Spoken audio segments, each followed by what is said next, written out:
Hi, my name is Kathy Moyne and we're here at Green Thumb Nursery in Lake Forest, California to rejuvenate a pot. This is one that's been growing now for about a year. I did it last year as a butterfly attracting garden, and it's gotten a little tired and it needs to be kind of reworked. So we're going to rework it together. So as you can see, I've got some things that are all stretched out and things that in the middle here that are not doing too well. I've got some nice plants in here though. I have some nice lantana, and I'm just going to start by trimming that back here, giving it a little bit better shape.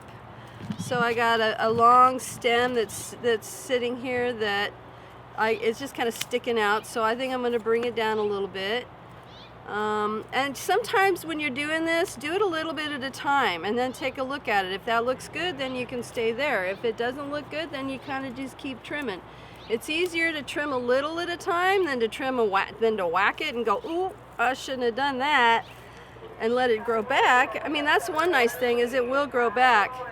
So I think I'm going to take that off of there, and I think I'm going to take this one off of there.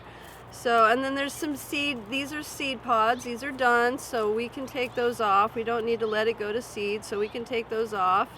Give some trims back here and there. And then this one's called Evolvulus Blue Eyes, and this one is actually, or I'm sorry, not Blue Eyes, it's, oh, I can't think of the name right now, of course. It's, blew my mind, there we go. It blew my mind. Now, I do have, this one is a ground morning glory. This is not the morning glory that takes over your house. This is a ground morning glory, so it actually grows as a ground cover. And it has gotten out of control and it's not looking very happy. But what has happened is it's actually grown over here and rooted. So this part looks good. I'm going to leave that, and so it will hang down underneath the Evolvulus. This Evolvulus has been doing really well. This is a great attractor of nectar insects and butterflies, and it flowers pretty much year-round. It slows down in the wintertime. I haven't really done a whole lot to this. I mean, there's a little bit of pruning I can do, some deadheading of flowers that have gone away, but the Evolvulus has done really well. So that's a good one to even use in a ground cover situation. So I'm going to leave that. I'm going to take this off because it looks kind of scraggly, and that way it'll get some new growth on it. Now there's some dead stuff in here, so I'm going to take those, but I am actually going to take this particular one out because it didn't do as well as I wanted it to, but it has rooted in other spots, so I'm just going to disconnect it from those other things that have rooted, and I'm going to take my, they call this shovel pruning, and I'm just going to shovel prune this guy out of here. So I'm going to, not so gently, come in here and kind of cut some roots. Now this one might go ahead and re-sprout farther in somewhere, who knows. As far as I'm concerned, the more the better. If you're going to survive, then you can live here. But if you're not doing your job, then it's time for you to go. And that's what's going to happen with him. And I'm going to put something else in here. So he's thinking, no, I don't want to go out of there. But you are going to come out of here. I'm going to take you out. And there we go. He is out.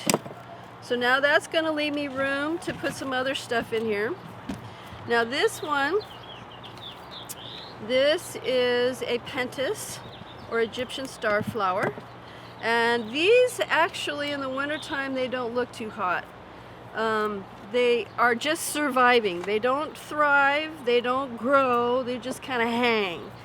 And then as soon as it gets warm again, then they take off. I've got some at home that have been growing now for, this will be year 2.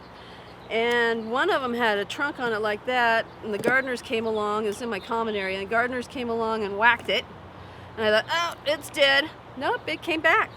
So these guys are hardy as well, and they're great for butterflies and hummingbirds. Now there are some dead flowers here, so I'm going to go ahead and deadhead that. Deadhead means you're taking off the dead flowers that are spent so that it will put on energy to putting on new flowers. If you leave the old flowers, the plant thinks, oh, you know, they puts on flowers so that it will survive. So it will have reproduction capabilities in the form of seeds. So that's why they flower. If we don't take off those dead flowers, they will put energy into making the seeds and forget about the flowers. So that's one good thing of getting rid of those dead flowers. Okay, so this is going to leave us a spot to put something else in. So I've got some things that we're going to do, but I'm going to get the dead stuff out of here first, and then we'll go from there. All right, this guy in the middle, this was a Verbena de la Mina, and I was not happy with its performance, and I'm thinking that maybe he would have been happier in the ground rather than in a pot. So he's coming out. Now sometimes if you get these, if you're gentle enough, you can actually replant them. I'm not going to replant this one because he wasn't very good in the first place to me, so he's going in the trash probably. But maybe somebody will feel sorry for him and here in the nursery and want to take him home. But he failed me, so he must go. So out he goes. So now I've got some scraggly branches here that I'm going to nip, and this is part of the morning glory. And there's some more of the morning glory because I put two morning glories in here, so they've kind of spread out. And again, I don't care if there's something left in here and they want to sprout and grow, more power to them. But I'm going to put something else prettier in their spot. I'm not sure what that is. Take that out. I'm going to put something prettier in that spot, and hopefully it's going to do a little bit better than that verbena did in this center part. But that's just one thing you can do, you know. You can leave the ones that you like that did well, and you just yank out the ones that didn't do well. Now I do have a little bit of a salvia in here, and he is trying to come back, and I'm going to let him try. If not, he'll just die and he'll come out too. All right, so now I have another, oh, this is Lantan over here. So now that I've come that other thing out, I'm going to get rid of that. And I have another pentas over here that's got some dead stuff in it, so I'm going to take some of that dead stuff out, get some of this dead leaves. Here, let me turn it so it's maybe a little easier to see on the camera.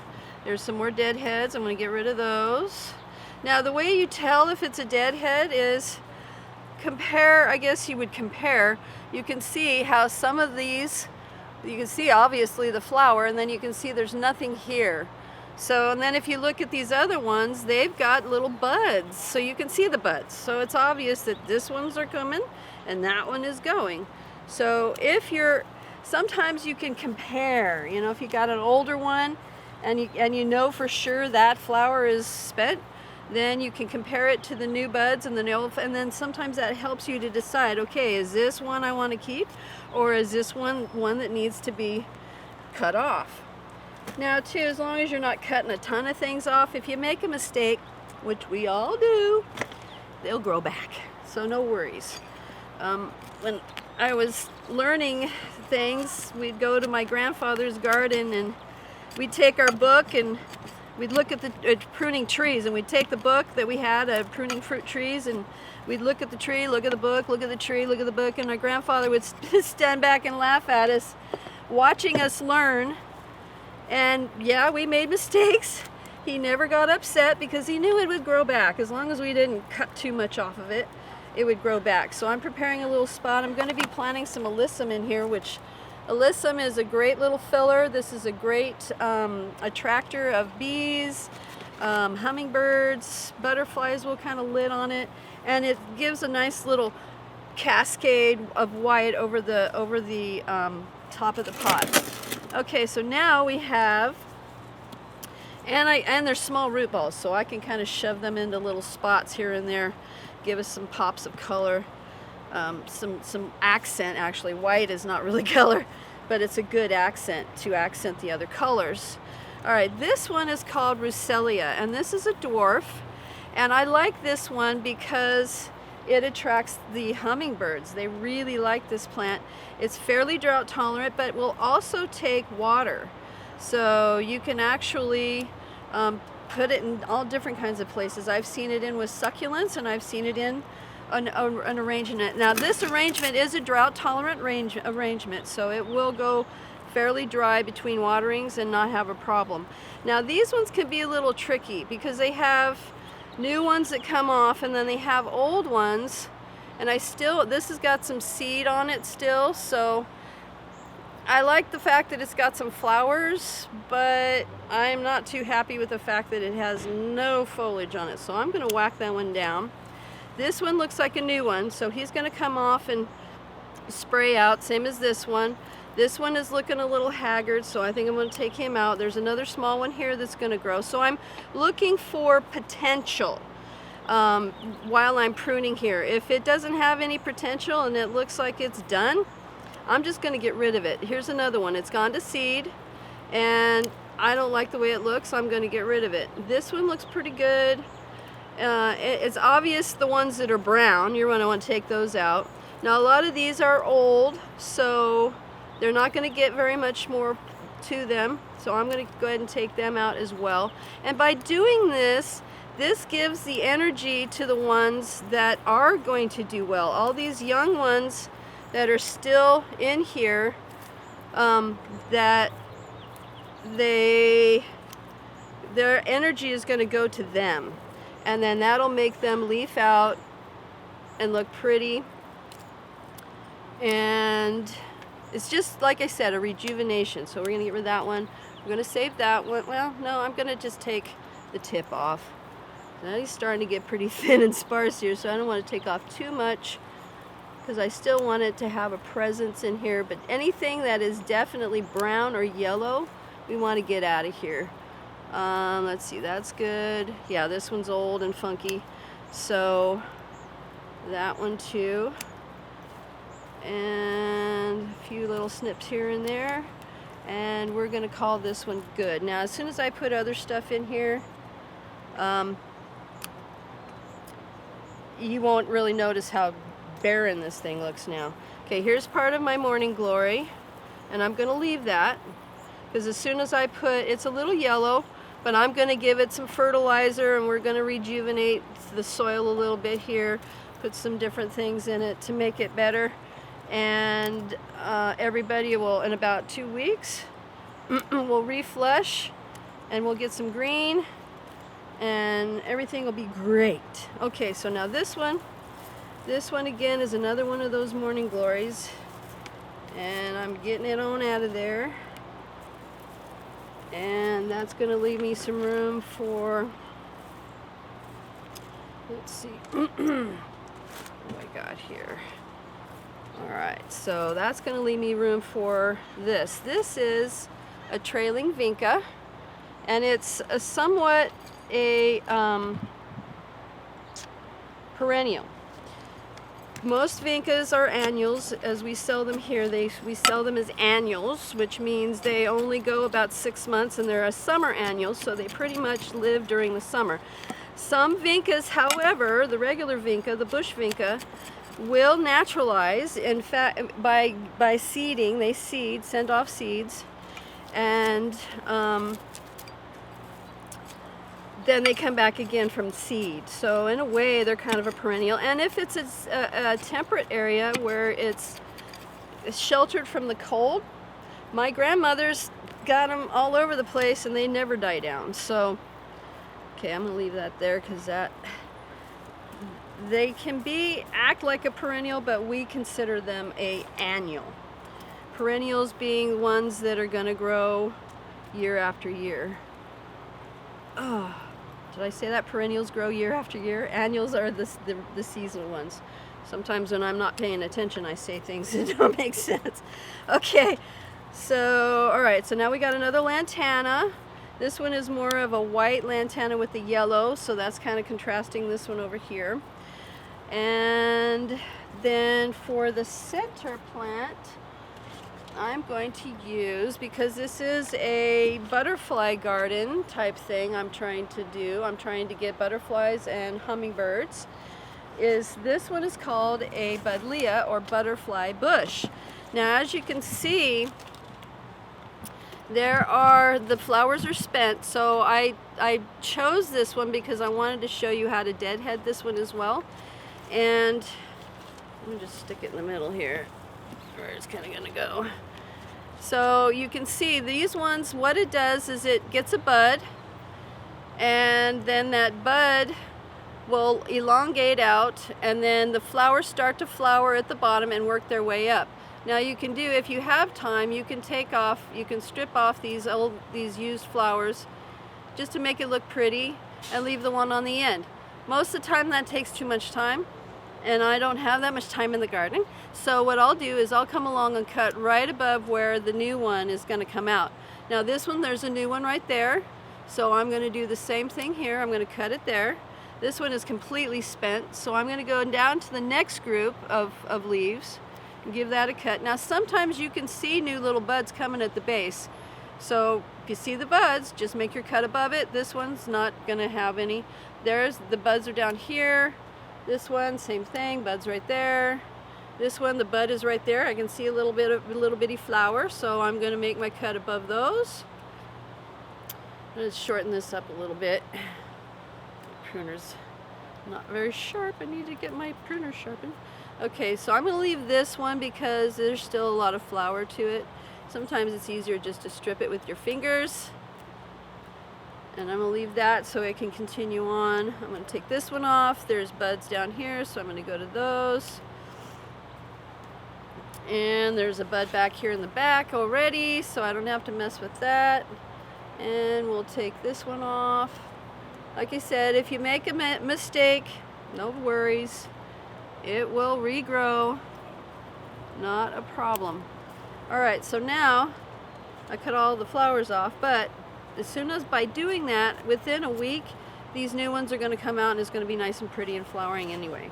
So that's what we're going to do in the middle. And let's see, I'm back around to my evolvulus, so it looks like I have gotten everything ready to go at this point. Where's my shovel? There it is. So I'm going to hollow out just a little bigger spot here, because that root ball is a little bit bigger than the hole I have.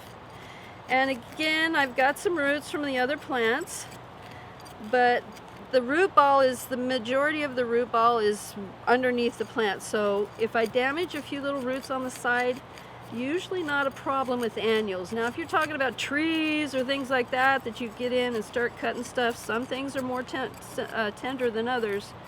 You might get some damage on one side of the tree or something like that if you damage the roots. But these guys are, because they're, oh, and I broke that one, because they're small roots and they grow fairly quickly, you can kind of get away with messing with their roots more so than a big established tree, which kind of sounds funny, but that's what happens. Okay, so now we're going to pop this guy out of the pot. And you just kind of pop it out. And this one's a little root bound, so I'm going to break up the root ball just a little bit. I'm not going to get too crazy with it. Just trying to get the roots to want to go outward. And then we're going to pop this into the center. Alright, goes right down in there. Perfect. Okay. Now, a lot of people are probably, oh my goodness, she didn't put any new soil in there. Well, we're going to top dress with some new soil. And then I'm using the Fox Farms Ocean Forest potting soil. And I'm going to get, this other big one is going to go right in here. So we're going to put the vinca in this other hole. Might need to kind of, let's see if I need to make that a little bit bigger. So when you top dress, now sometimes you think, well, there might be some earthworms in here. Then I have found earthworms in my pots, so I do know there are earthworms. And if you use some earthworm castings, which I've been known to do. I'm not going to do it this time because I'm going to use some Malibu compost. But if you use earthworm casting, it seems like they get worms in there. There's probably, you know, I don't know, seeds or eggs, probably eggs you'd call it. And the earthworms will actually turn up the top dressing. And it just, as you water, it'll work its way down into the cracks and crevices. So this one, they call this Cora Cascade Vinca, and it's going to trail down the edge. So I'm going to stick it right here, and that already brings a lot of nice color, and it's also matching my centerpiece. So now I do have some space around this root ball, so I'm going to take some of that potting soil and fill in the void around the root ball. Now you don't want to plant these too deep. You want their top of their root ball to be close to the top of your pot. And when you plant, you want to give yourself about an inch of soil or below the rim before your soil level is the top of your soil is there, so that when you water, you can give it a good amount of water. If you plant it right up to the edge of the pot, the top of the pot, when you water, it's just going to run off and it doesn't get a chance to soak in. And when we water these, because we are wanting it to be drought tolerant, and we do want to adhere to their watering restrictions once we start getting them, where they want us to water 3 times a week, you really need to soak your plants when you water them. So fill it up to the rim, let it drain down, fill it up to the rim again, let it drain down again, 3 times. I like to do it 3 times. I tell you 3 times because I figure you probably will only do 1, but by telling you 3, it's not going to hurt. It might be wasting a little bit of water, but it's better to get too much water at one time than not enough water at one time. Overwatering occurs when you don't let it dry out between those deep soakings. So that's the key to that. All right, so now I'm going to throw some of this alyssum in here in these little pockets that I have. Oh, there's a monarch baby in here. Yikes, where'd he come from? All right, so I'm gonna save my little monarch baby and go throw him on a milkweed as soon as we get done here, but I don't want to crush him. So, and I'm not touching him with my fingers. I put him on a leaf. So don't touch their monarchs babies with your fingers. You never know what's on your finger that might kill them because they are very sensitive. So glad I saw that little guy. Oh, how funny. Okay, so the alyssum, this is just regular old white alyssum. I'm going to plug those into my empty voids in my holes here. The root ball's not very deep on these, which is nice because I don't have a whole lot of space to let them grow.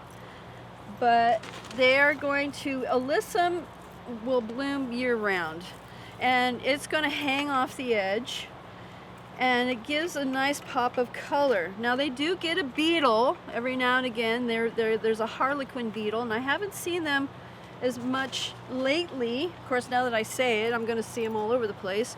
And we'll do a video on that if I do find them. That's something that you would use a spinosad product on because they are chewers, they chew, and that can help to keep them at bay. So there's that one I threw in. And then I'm going to throw this one out. Now as the alyssum grows, it gets long and lanky, and you can, to maintain it, you can lift it up and cut the dead junk because it's always dead underneath, new on top. So if you lift, you kind of part the sea between the old and the new, the dead junk and the new stuff, and then you can cut off that dead stuff, and the new stuff just lays right back down over that area that you cut. So you kind of rejuvenate it, and I can get my alyssum to go sometimes a year or 2 just by trimming it. So sometimes these annuals, we call them, can be encouraged to grow longer than just 1 season if you trim them. And not all of them that will do that. Some of them just, when it gets cold, they're done. They don't care. But we sell alyssum year round. We sell it as a summer annual, and we also sell it as a winter annual. Same with lobelia. Although lobelia needs a little more water, I do like they come in blues and purples. I do, and there is some white ones. I do like the water, or the lobelia, but it needs more water. And this is more of a drought tolerant type container. So I thought the alyssum would be better, would look a little better in here, or work a little bit better. Okay, do I have any more little holes I can throw something? Doesn't look like it. Looks like I'm done planting with the alyssum. All right, so now we have it trimmed back. We've got it cut back, thinned out. We replaced some things that needed to be replaced. So now we're going to work on the soil that's in here. So what I have is I have a product called azomite. And azomite is a mineral product that they mine in Utah. And it's a volcanic, I think it's a volcanic thing. Anyway, a prehistoric seabed. There we go. Anyway, and it improves the soil tilth. It greens everything up. And there's no, I'm using a handful here, and you can't over apply this. Well, I suppose you could, you'd be wasting it, but it's not going to damage anything. So I'm going to put something this size. I'm going to put a couple handfuls in here. I have used this on everything. I use it when I plant.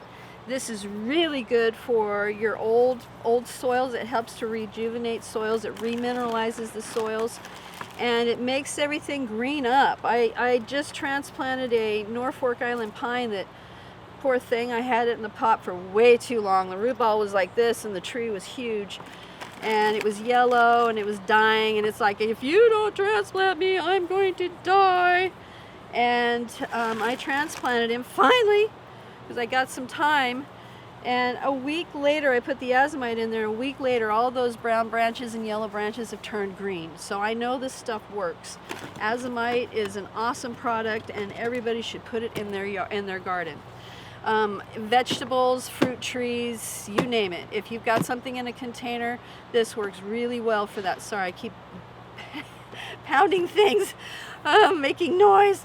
Okay, and I'm also going to give it some fertilizer. This is called Osmocote, and there's one for vegetables, and it has a little more phosphorus in it for roots and flowers, but I like this one. For whatever reason, this one works better for me. This is just like, it's got a straight nitrogen. It's a 15-9-12, so it does have phosphorus in it as well. I think it works a little bit better than the other one, just for me, for my purposes, but the other one's good too. And Osmocote, what I like about this is, because I don't have a lot of time to garden, is I'm putting about a tablespoon, I'll probably put 2 tablespoons in here. It is a slow release, so what's nice about that too is that if you over apply it, it's not usually going to cause any damage. I don't think I've ever damaged anything with the Osmocote, even if I maybe over applied it a little too much. But I like to put it in, and what's another thing that's nice is that you only have to do it twice a year. It's 6 months this stuff works. So it's one of those things, do it twice a year and you're done, which for me that's important, because it's better to give it something than absolutely nothing.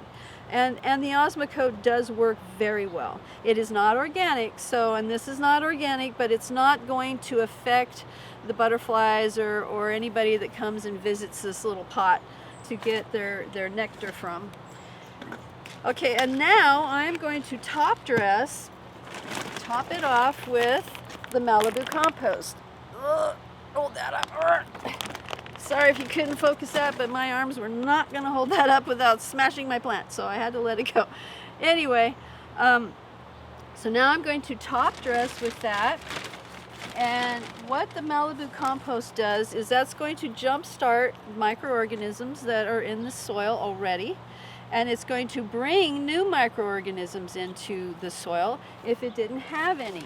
So between the azomite and the Malibu compost, I should get, and the Osmocote, I should get a pretty good result from that. I would say in about a week or two, this little pot is going to be booming and blooming and budding. There we go. I got 3 bees, and he's going to be a happy camper, and he's going to thank me with flowers, and he's going to thank me by attracting butterflies and hummingbirds.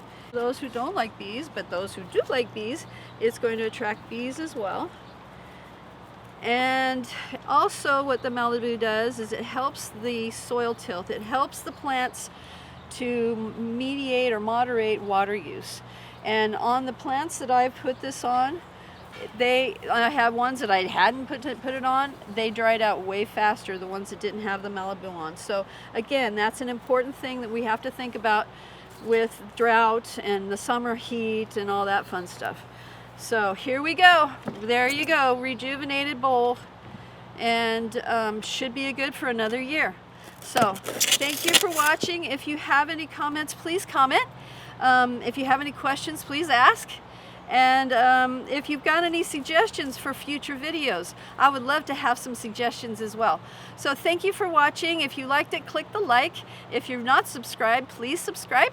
And check us out the next time. And thank you for watching. Have a great day.